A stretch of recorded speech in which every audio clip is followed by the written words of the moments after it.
Horrific attacks taking place in America. The New Orleans one has taken so far 15 lives, 35, we believe, injured.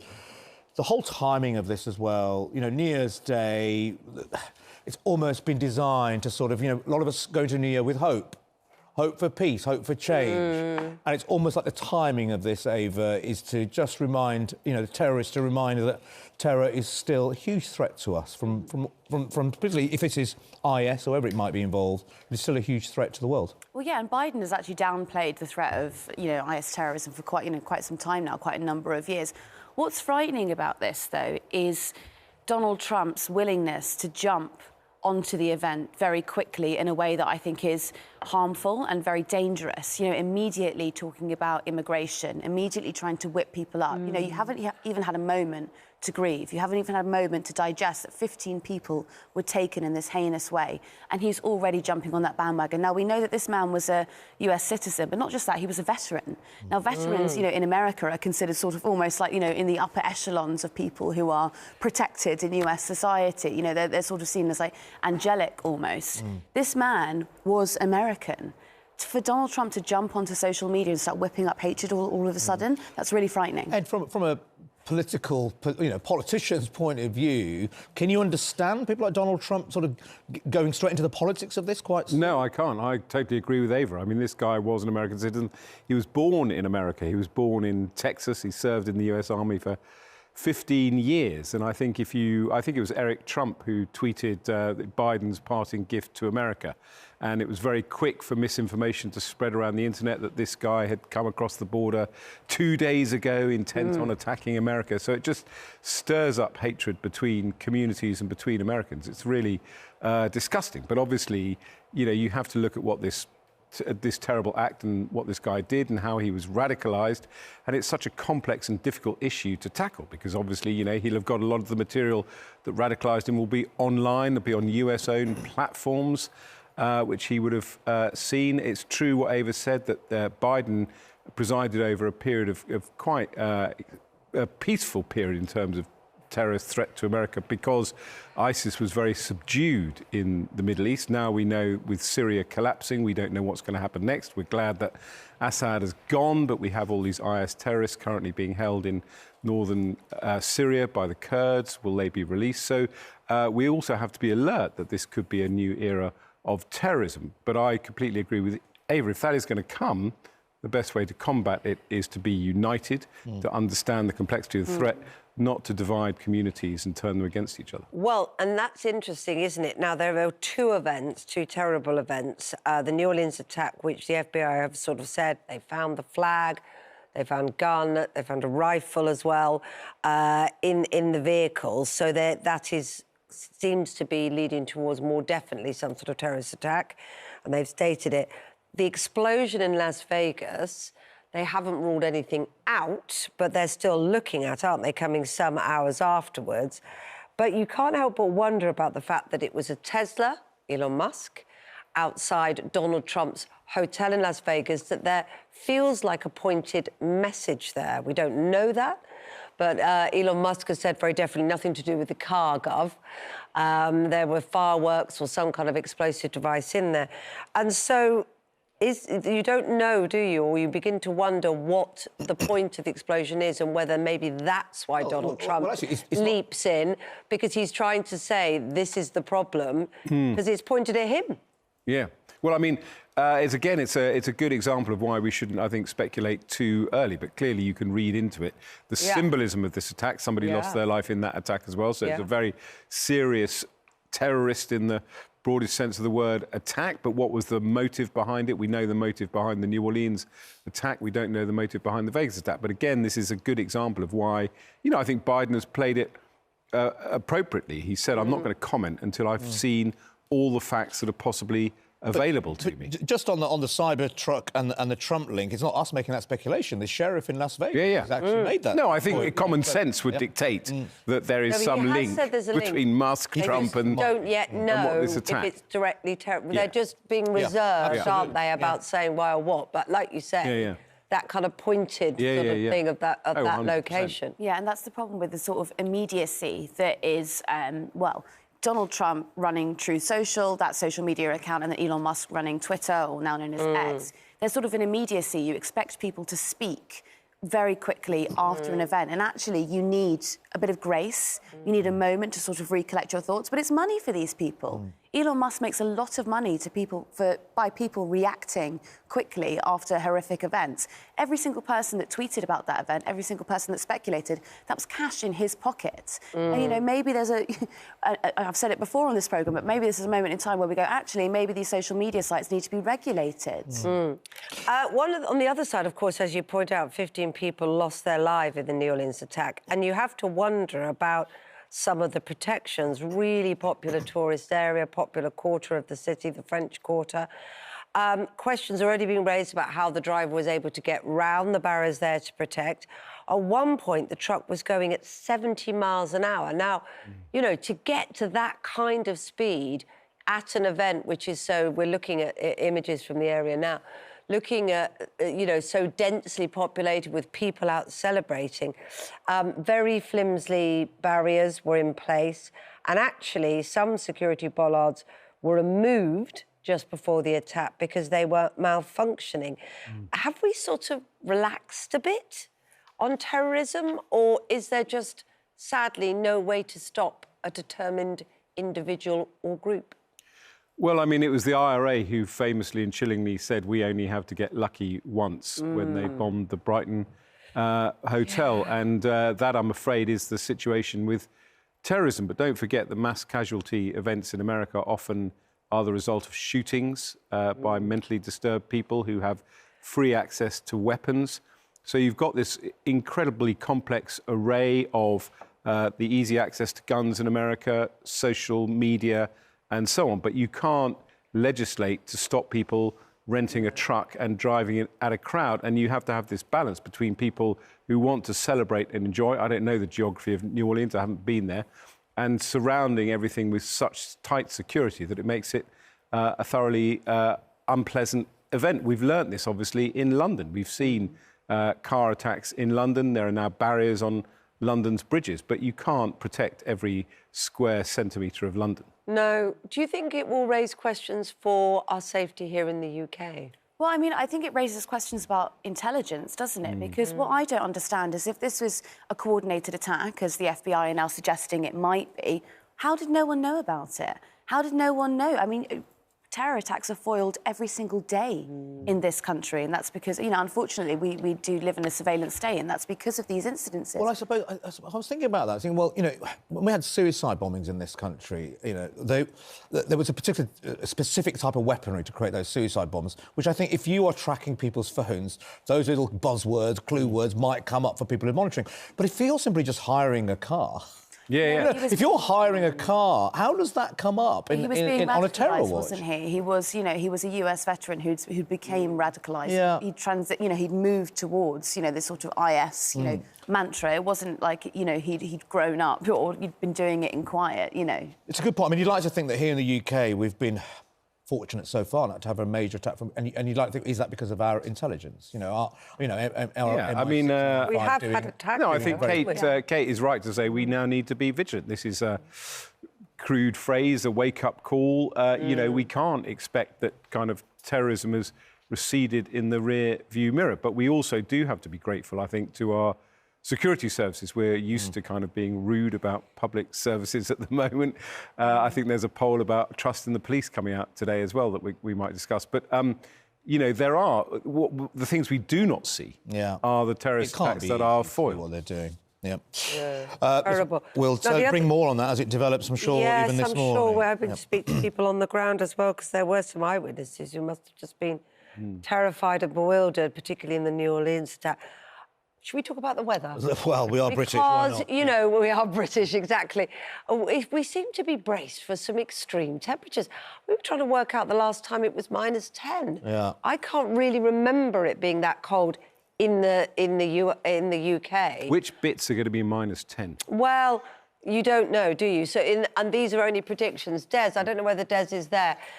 He's been giving us the details, but generally, it's going to be very cold, obviously, in the north. I think north of the Midlands is where the problem. So there are widespread predictions across the whole UK. Minus 10 in snow-covered parts of Scotland, but even minus 7 in Birmingham and Manchester. That's pretty pretty horrendous. Oh. Yeah, that is cold. That is I mean, cold. so long as it's warm in London, I'm fine. Well, we've got It's that always a lovely little bit warm in London. I never know if it's the underground, but I think we're going to have very big frosts and possibly snow. And, of course, we're going to then be panicking about energy bills. But it's also the wet. Yes. That's the big problem, isn't it, as well? The floods that we've seen over the past couple of days are absolutely extraordinary. And they're twofold, because on the one hand, you know, you've got climate change to blame for that. But on the other hand, you've also got flood defences that are not working and have not been repaired for years. And it is shocking, isn't it, when you saw those scenes in Stockport, so close to a major conurbation and a proper conurbation in itself. People waking up to absolute flooding. You think, what is going on here? This is, you know, absolutely homes, lives, all sorts of things damaged, ruined, and a very miserable time of year for it to happen as well. Something's going awry, but it was 48 hours, a month's worth of rainfall, wasn't it? 2 months in some places. It almost just sort of, you know, it's sort of Britain at the moment, isn't it? It's like Britain decaying. It's like a really awful image of what's you know, happening at the moment, because this is just years of underfunding, years of lack of preparation. The same issues that we had with COVID. We weren't prepared. But it is happening across Europe. I wouldn't beat Britain over the head too much about Those this. floods were a bit mean, obviously, more intense, though, weren't they? It's very tempting you to wouldn't have been blame able to Keir prevent those Starmer flood for defences.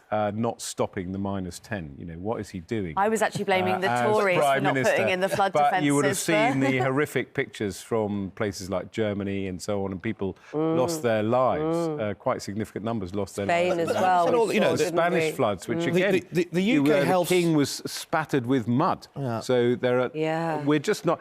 I remember the floods when I was an MP in 2010 in Oxfordshire, and you know, they were extreme events, and they were once in a century floods.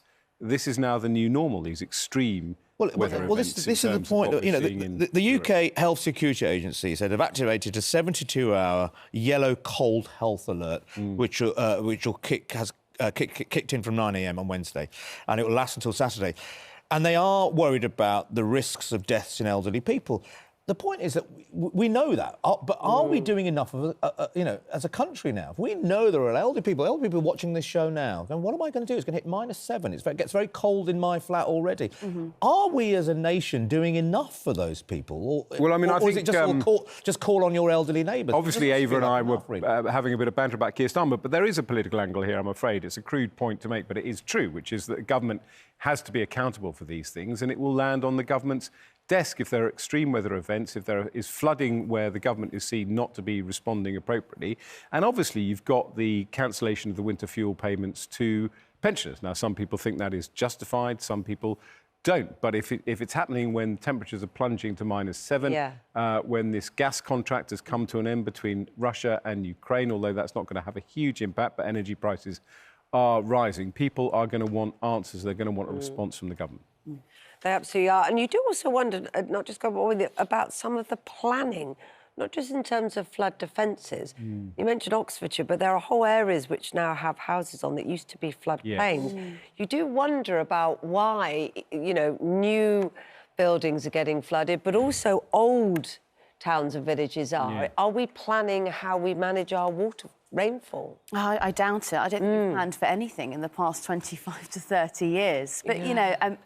It's not just that, you know, the winter fuel payments point that you just made is actually very, very serious, because this winter, the moment that you've got someone who's a pensioner who was entitled to that benefit, who dies in their home, and that is going to happen, what is Labour going to say? How is Keir Starmer going to answer? How is he going to justify it? All to save £500 million. I mean, it really isn't worth it, is it? I don't think many people would disagree with you. That's the problem, isn't it? It's just where else does the money come from? But you're right, the second that person loses their life... The wealthy. Let's tax the people with £10 million worth of assets. Let's tax them.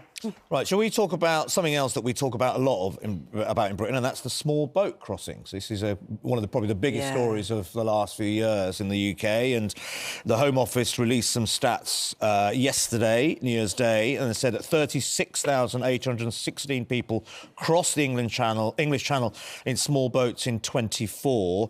That's an increase on 23, but not as many as 22. So still a large amount.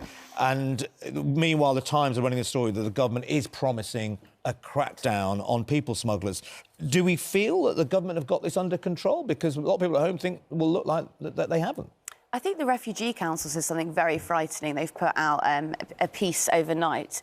They're saying that the Home Office's or the government's rhetoric around small boats is actually leading to an uptick in deaths on the Channel. So this sort of quote-unquote crackdown on illegal smugglers is making these smugglers, they're forcing more people than usual into boats that are even less safe than what they were using a couple of years ago, and people are dying as a result of it. You know, if this was any other person, if this was any other catastrophe, we would not be talking about it in the way that we do. We would not be saying things like, well, just, you know, tough, they made the decision. You know, these are people who are fleeing areas, you know, desperately trying to make a life for themselves, and they're dying in the Channel. And we're making a cheap. I think we've got to be less. We've got to be much less sentimental about this. We can't assume less sentimental about this. And there's a great article in the Times about how Sweden has cracked down on asylum seekers, how they've massively reduced the level of illegal immigration into Sweden by being very tough. And I'm afraid that a lot of the people coming over on the boats are effectively being targeted by people smugglers who are offering a full service. Come to Britain, get property, get a job. It's illegal immigration. It's not just seeking asylum. Of course, people this sort of rhetoric is the reason. This is not rhetoric. I'm making a valid point that you have to be tough. And if you dismiss it, Ava, as rhetoric, we will carry on with people crossing the boats. Which we don't want, because the UN issued figures to say that 2024, already in October, globally, was the deadliest on record. So not just crossing the Channel to come to the UK, but people crossing, dying, vast swathes of water to get away. Countries like what Sweden. What do you mean by tough, Ed? You've got to put resources into it. You've got to make sure that people go back to country. Well, safe routes, perhaps. You've seen Italy tackling it. You've seen Keir Starmer sitting down with the Prime Minister of Italy about it. You've seen Sweden tackling it. When it gets to a point where people feel that this is not being controlled in any shape or form, you lose the trust of the public. Do you think that someone who is potentially fleeing Afghanistan with their family, do you think they want to give over £3,000 to a people smuggler? Do you think they want to sit on a crammed boat from Libya and then sit into a plastic They're coming from Vietnam, over the Ava. What are you talking about? They're coming from Vietnam. Do you know what? I'm sorry. Do you think the people coming from Vietnam... Vietnam has one of the highest growth... I spend so much Vietnam time has one of the highest growing I've been there myself. When was the last time you went down to Dunkirk? When was the last time you went to Dungeness? Vietnam has one of the fastest growing economies in the world. Why are Vietnamese coming across? Because a lot of the people coming over on the boats are from Vietnam. We're trying to have a sensible, pragmatic conversation. I am trying to have a sensible, pragmatic conversation. You're dismissing my point as rhetoric, and you're saying that you could only talk about this subject if you go to Dunkirk. To the millions of people who watch this programme have to go to Dunkirk before they have a view on illegal boat crossings and what the government should be doing. It's a tragedy, and I wish that you could appreciate that. So what Ed's saying about Vietnam, the figures do bear out in the sense that it is the biggest single source of new migrants are coming from Vietnam. So, what political persecution are they fleeing? I was the trade envoy to Vietnam. Vietnam is one of the fastest growing economies in the world. What do you say to the people? What do you say to the people who are travelling from Afghanistan? What do you say to the people who are coming from war-torn countries? What do you say about Vietnam, Ava? Well, I don't know why people are travelling on small boats from Vietnam. Well, there you go. I don't know why they're doing that. You want to narrow it down and say everyone is coming from Afghanistan, therefore you shouldn't do anything about it. I didn't say everyone, did I? You should have a bleeding heart about it. I'm making the point, as Kate has confirmed, that the vast majority of people, a very significant proportion, are coming from Vietnam. We've just spoken about America. We've just talked about... Well, we're not helping anybody, are we? No. That's the problem. We're not solving the problem. Globally, people are dying more and more, as I say, 2024, deadliest on record. Who are we helping at the moment? And I still don't really know what you mean by get tough. Do you mean literally that? What's Sweden doing that we're not doing? Sweden, I'm afraid, is getting people to go back from where they came from if they entered the country illegally. Well, they're literally turning the boats around and towing I had a former immigration minister, Tim Kirkhope, on my Times radio show. He was talking about it. He was immigration in 96, 97. They brought down immigration by being systematic about the process. That's the point. But also, just because someone has crossed the channel doesn't mean that they're going to be guaranteed to, you know, be granted asylum. I mean, most people who come from war-torn countries are actually granted asylum. I don't know about the numbers on Vietnam. I'd have to look it up. But are they being granted, you know, leave to remain when they get here? Well, I mean, as far as I'm concerned, they're coming to the country illegally. There's no reason why people can't come from Vietnam to work in this country legitimately, applying for a visa, and seriously, as the vast majority of people who come to this country. And you are escaping. Well, Vietnam is not a war-torn country. OK, but can you leave Vietnam aside for one moment? How are you meant to seek asylum unless you come here? The current law is that you have to be here before you claim asylum. You're not able to apply from abroad. So what do you say to those people? But that is a separate argument. My point is that a lot of people who are being persuaded by people smugglers to come across the channel are people who are trying to enter the country illegally to work. They are not fleeing political persecution. I mean, look, I mean, I think Abe was right in saying that when they go through the process, I think it's up to 79% of those that claim asylum actually get asylum in this country. Yeah. So there is a process. Now, the thing is, even if you say Vietnam, and I'm thinking what you're saying, you're absolutely right. If they are not they're not fleeing a war-torn country, then they should not be able to claim asylum. But you've got to ask, why are they taking that risk? There must be a reason why people in Vietnam are going, well, actually, rather than go through an official route, I'm going to risk my life, my family life on this boat. So there must be some reason as to why they're willing to take that risk, and maybe that's where a solution lies. Well, every country has tough immigration rules. If you try and go and work legally in America, you will have to jump through an enormous number of hoops to get an appropriate work visa to go and work in America. And it's tough. It is tough to come to this country to work because visas are expensive. So why it is a bureaucratic if you process. Fastest growing economy and all of those things, what is the? Because it feels like you know what I was saying is right. We have had success in stopping some crossings, for example, when we did a deal with Albania. You work out where people are coming from, which countries are coming from, where a system has been put in place by people smugglers to, in inverted commas, make it easy to come to Britain. And they target certain countries. Albania was one, Vietnam is another, and you can do deals with those governments to reduce the amount of people who use those routes to come to this country. I suspect we'll be talking about this for some time to come and debating it for months and months and months. Let's talk about rail strikes. Avanti West Coast are planning, well, they're on strike today, and they're going to strike every Sunday, which they're planning to until May. Pretty horrendous. That's going to be really disruptive. Could affect 100,000 people a day, apparently, according to some experts. We're going to debate this later. I mean, some other countries, I mean, Germany, for example, they ban striking for lots of people in public services. Do you think we should get to that point? Should people be allowed to strike if you're working in the rail service, which affects so many people? Emergency workers will use that rail service to try and get to hospitals. And if there's no trains, then they can't get to hospitals. And so a lot of infrastructure suffers. No, I think the right to strike is fundamental, but I do think that there are some unions that take advantage of it, and I think it's outrageous. I mean, there was a brilliant article recently pointing out that when airline pilots were given iPads, they thought, that's fantastic, I've got an iPad, I don't need to bring my huge pilot's manual onto the plane every day. And when rail workers were given iPads, they negotiated a new deal because they had to charge them at home and use their electricity. I think that there are militant unions in this country that strike as a almost... in a gratuitous fashion, put the public to enormous inconvenience. The government, one of the first acts of this Labour government was to raise pay for railway workers. I don't know why they're striking. Particularly, you know, it's going to be a tough winter. Why are they doing it?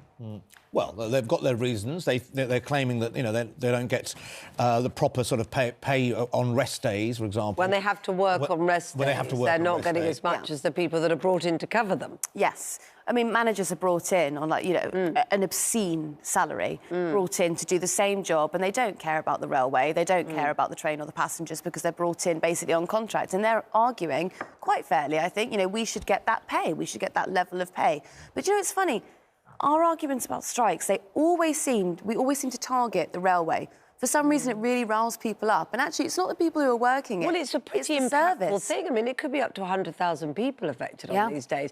So if there were anything else that was causing that problem, we talk about that, No, absolutely. But what I mean is Avanti is a poor service. Avanti is a bad railway. I'm quite happy to say that, but bad provider, you know, and the quicker that that's brought under nationalisation, I would say, the better.